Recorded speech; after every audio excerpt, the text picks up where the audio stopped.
Hello everyone, welcome to my YouTube channel. In this video, we are going to study about soils of Bihar. BPSC के परीक्षा में PT में बिहार की मिट्टी से डायरेक्ट क्वेश्चन बनते हैं, जबकि मेंस में सॉइल ऑफ बिहार को आप as a fodder material use कर सकते हैं अपने मेंस के आंसर में। जब आप एग्रीकल्चर, इकोनॉमी या फिर ज्योग्राफी, इन तीनों के क्वेश्चन को अगर आप जब टैकल करने बैठेंगे तो बिहार की मिट्टी को आप फॉर्डर मटेरियल के रूप में यूज कर सकते हैं, तो आप इससे एक्स्ट्रा एज गेन कर सकते हैं। पीटी में आप अगर देखेंगे तो 67वीं और 68वीं, इन दोनों पीटी में बिहार की मिट्टी से डायरेक्ट क्वेश्चन पूछे गए थे। 67वीं पीटी में पिडमोंट सॉइल से क्वेश्चन पूछे गए थे, जबकि 68वीं पीटी में बाल्थर सॉइल से क्वेश्चन पूछे गए थे। तो इसीलिए बिहार की मिट्टी हमारे लिए एक इम्पॉर्टेंट टॉपिक बन जाती है कि अगर हम इसको पीटी में अगर काम नहीं भी आएगा तो आप इसे मेंस में यूज कर सकते हैं एज ए फॉर्डर मटेरियल। तो इसीलिए इस वीडियो में हम बिहार की मिट्टी के बारे में स्टडी करेंगे। तो चलिए हम वीडियो को देखते हैं। मेरा नाम राजकुमार है और मेरे बारे में आपको एक ब्रीफ इंट्रोडक्शन है। मिट्टी को पढ़ने से पहले हम बिहार की मिट्टी को पढ़ने से पहले हम पहले मिट्टी के बारे में कुछ बेसिक्स जान लेते हैं। तो देखिए, मिट्टी एक ऑर्गेनिक लेयर होती है जिसमें कि इनऑर्गेनिक कंटेंट भी पाए जाते हैं। मिट्टी में इनऑर्गेनिक और ऑर्गेनिक ये दोनों कंटेंट पाए जाते हैं। और टॉप मोस्ट लेयर मिट्टी की ऑर्गेनिक लेयर होती है जिसमें कि ह्यूमस पाए जाते हैं। ह्यूमस जीव जंतु, पेड़ पौधे, इन सभी के अवशेष के सड़ने और गलने से बनता है, जो कि उर्वरक प्रोवाइड करते हैं मिट्टी में। ऑर्गेनिक लेयर के नीचे टॉप सॉइल पाई जाती है और टॉप सॉइल के नीचे सब सॉइल पाई जाती है और सब सॉइल के नीचे पेरेंट मटेरियल पाई जाती है। पेरेंट मटेरियल मिट्टी के टेक्सचर और मिट्टी के कलर या फिर मिट्टी का नेचर, ये तीनों को डिसाइड करता है पेरेंट मटेरियल। जिस प्रकार का पेरेंट मटेरियल होता है उसी प्रकार की ऊपर की मिट्टी होती है। और मिट्टी के सबसे नीचे के लेयर को हम बेडरॉक कहते हैं, जो कि ऊपर के सभी लेयर को स्टेबिलिटी प्रोवाइड करती है। तो मिट्टी की जो सबसे टॉप मोस्ट लेयर होती है ऑर्गेनिक लेयर, वह जीव जंतु के लिए सबसे इंपॉर्टेंट लेयर होती है। अब मिट्टी के बारे में बेसिक्स जानने के बाद हम बिहार की मिट्टी के बारे में जानते हैं। तो बिहार की मिट्टी को दो भागों में बांटा गया है, सॉइल ऑफ नॉर्थ बिहार और सॉइल ऑफ साउथ बिहार। सबसे पहले हम सॉइल ऑफ नॉर्थ बिहार के बारे में जानेंगे, उसके बाद हम साउथ बिहार की सॉइल्स के बारे में स्टडी करेंगे। आप सॉइल ऑफ नॉर्थ बिहार की लोकेशन देख लीजिए। तो ये वाली लेयर लाल वाली जो है वह पिडमोंट सॉइल की लेयर है, और ये जो लाल वाली स्ट्रिप आपको दिख रही है यह तराई सॉइल है, और ऑरेंज कलर की ये मिट्टी खादर मिट्टी है, जबकि ये ग्रीन कलर की जो लाइनिंग वाली है ये आपको बांगर मिट्टी का लोकेशन दिया गया है, और यह ब्लू कलर का जो लाइनिंग है यह गंगा नदी है। यह मिट्टी नहीं है, ये गंगा नदी है। अब लोकेशन देखने के बाद हम बिहार की मिट्टी को एक एक करके स्टडी करते हैं। हमारी सबसे पहले इंपॉर्टेंट मिट्टी है वह पिडमोंट सॉइल है। पिडमोंट सॉइल बिहार के पश्चिमी चंपारण जिले में पाई जाती है, और यह सोमेश्वर रेंज के नीचे की एरिया में पिडमोंट सॉइल पाई जाती है।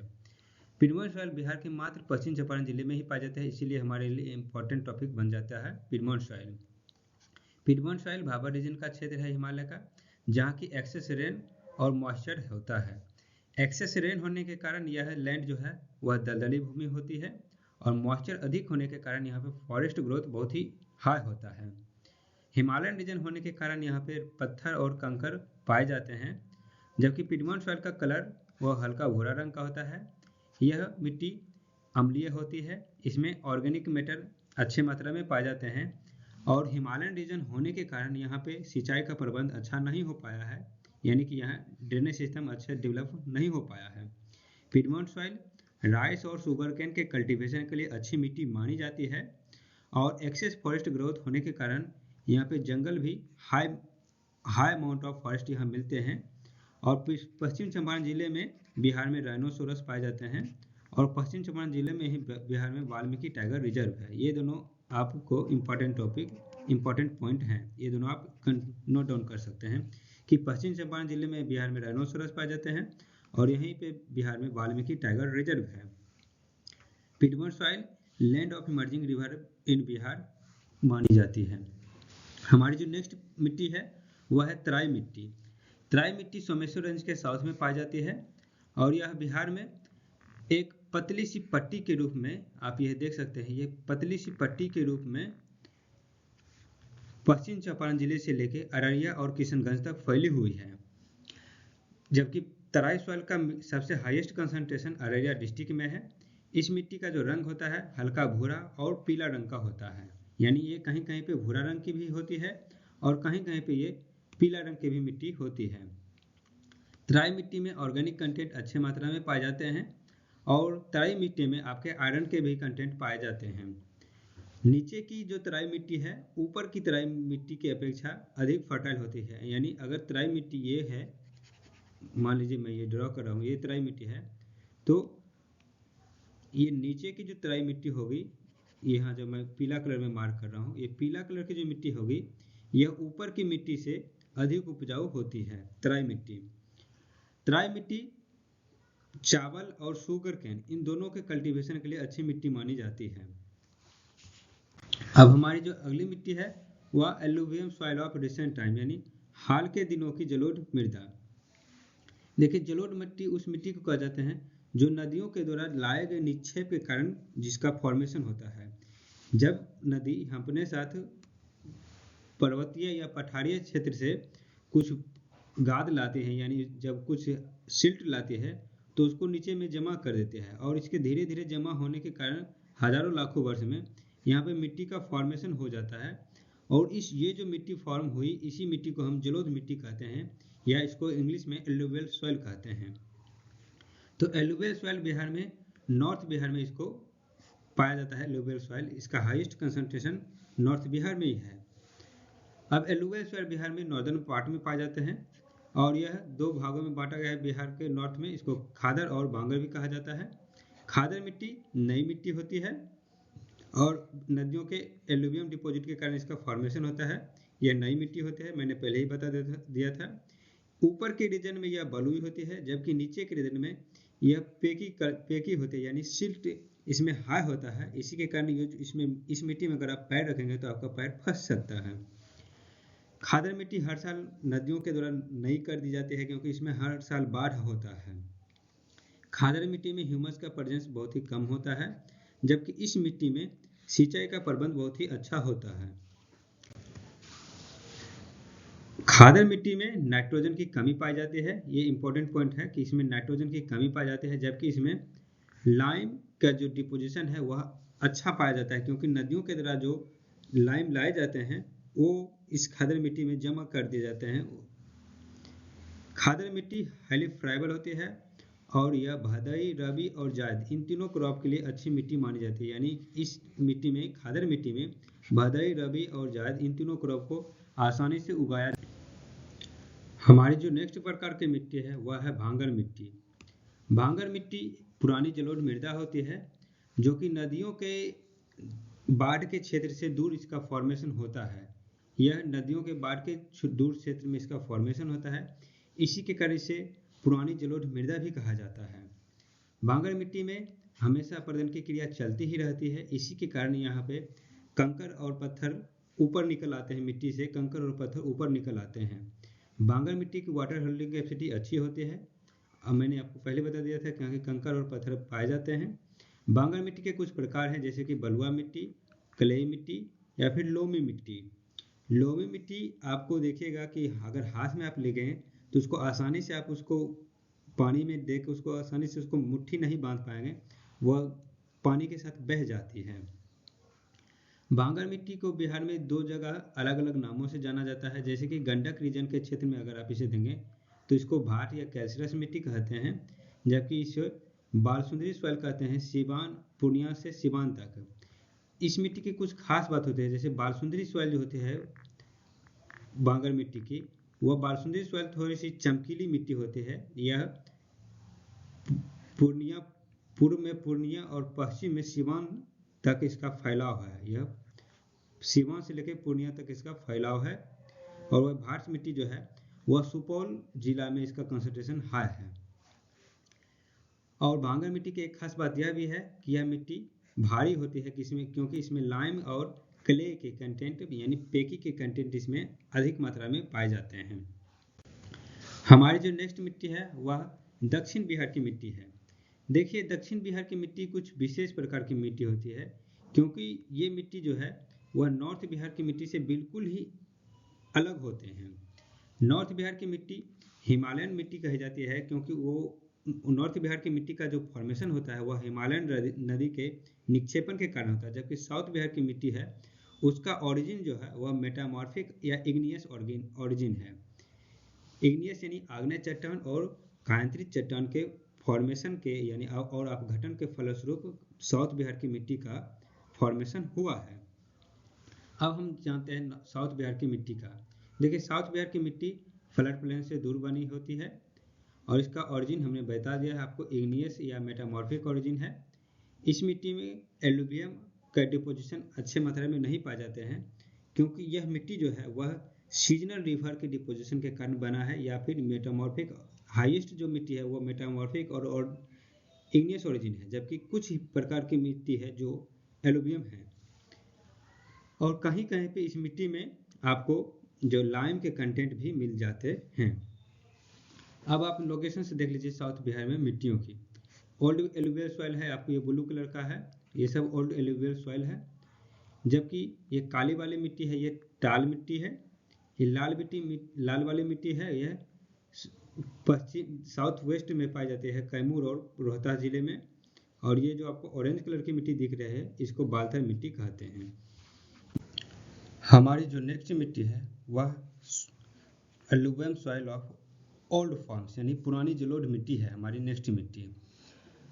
देखिए, पुरानी जलोढ़ मिट्टी है वह पुरानी मिट्टी होती है जो कि नदियों के फ्लड प्लेन से दूर पाई जाती है। यह साउथ में नदियों के फ्लड प्लेन से दूर पाई जाती है।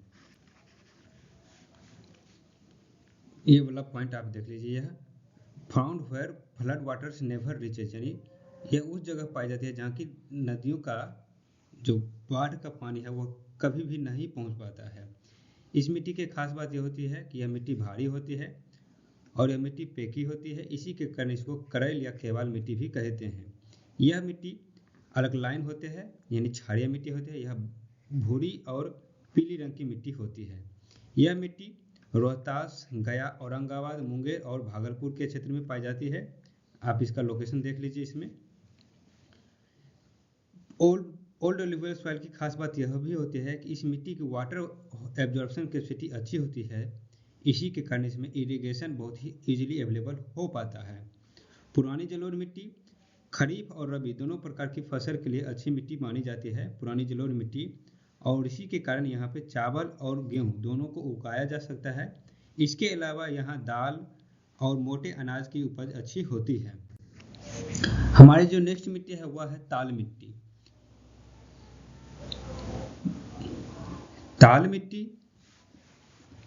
ताल मिट्टी साउथ बिहार में पाई जाती है और गंगा के सटे हुए रीजन में पाई जाती है ताल मिट्टी। ये वाला जो पीला कलर का लोकेशन आप देख रहे हैं यह ताल मिट्टी का रीजन है। यह गंगा के निचले हिस्से यानी साउथ गंगा प्लेन में पाई जाती है ताल मिट्टी। ताल मिट्टी बक्सर से लेकर बांका तक फैली हुई है, जबकि इसका हाईएस्ट कंसंट्रेशन पटना, बड़हैया और मोकामा के क्षेत्र में है। बड़हैया और मोकामा यह दोनों पटना जिले में ही हैं और इसी के कारण पटना जिले में बिहार में अधिक मात्रा में दाल की उपज होती है।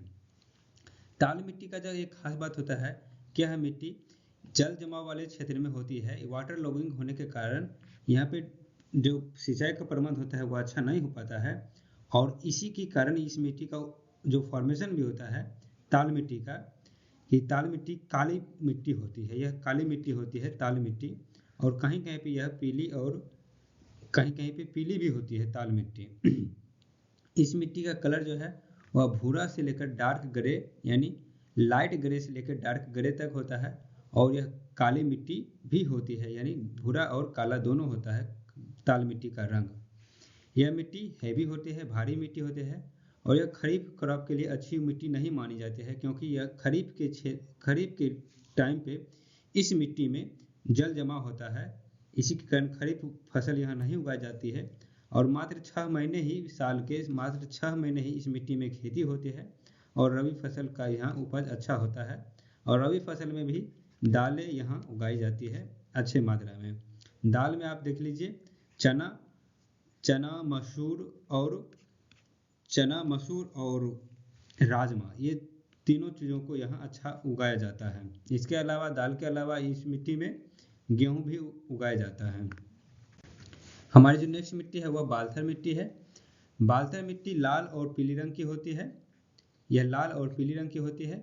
इस मिट्टी का फॉर्मेशन आग्नेय चट्टान और कायांतरित चट्टान के फलस्वरूप होता है, यानी आग्नेय चट्टान और कायांतरित चट्टान का जब अपरदन हो जाता है तो उसी के कारण यह मिट्टी फॉर्म होती है बालथर मिट्टी। बालथर मिट्टी साउथ गंगा प्लेन और छोटा नागपुर प्लेट्यू के बीच में एक ट्रांजिशन जोन का काम करता है, यानी अगर यह साउथ गंगा प्लेन है बिहार में, यह साउथ गंगा प्लेन है और यह झारखंड का रीजन है, यहाँ पे छोटा नागपुर का प्लेट्यू है, तो इन दोनों के बीच में यह ट्रांजिशन जोन का काम करता है बालथर मिट्टी।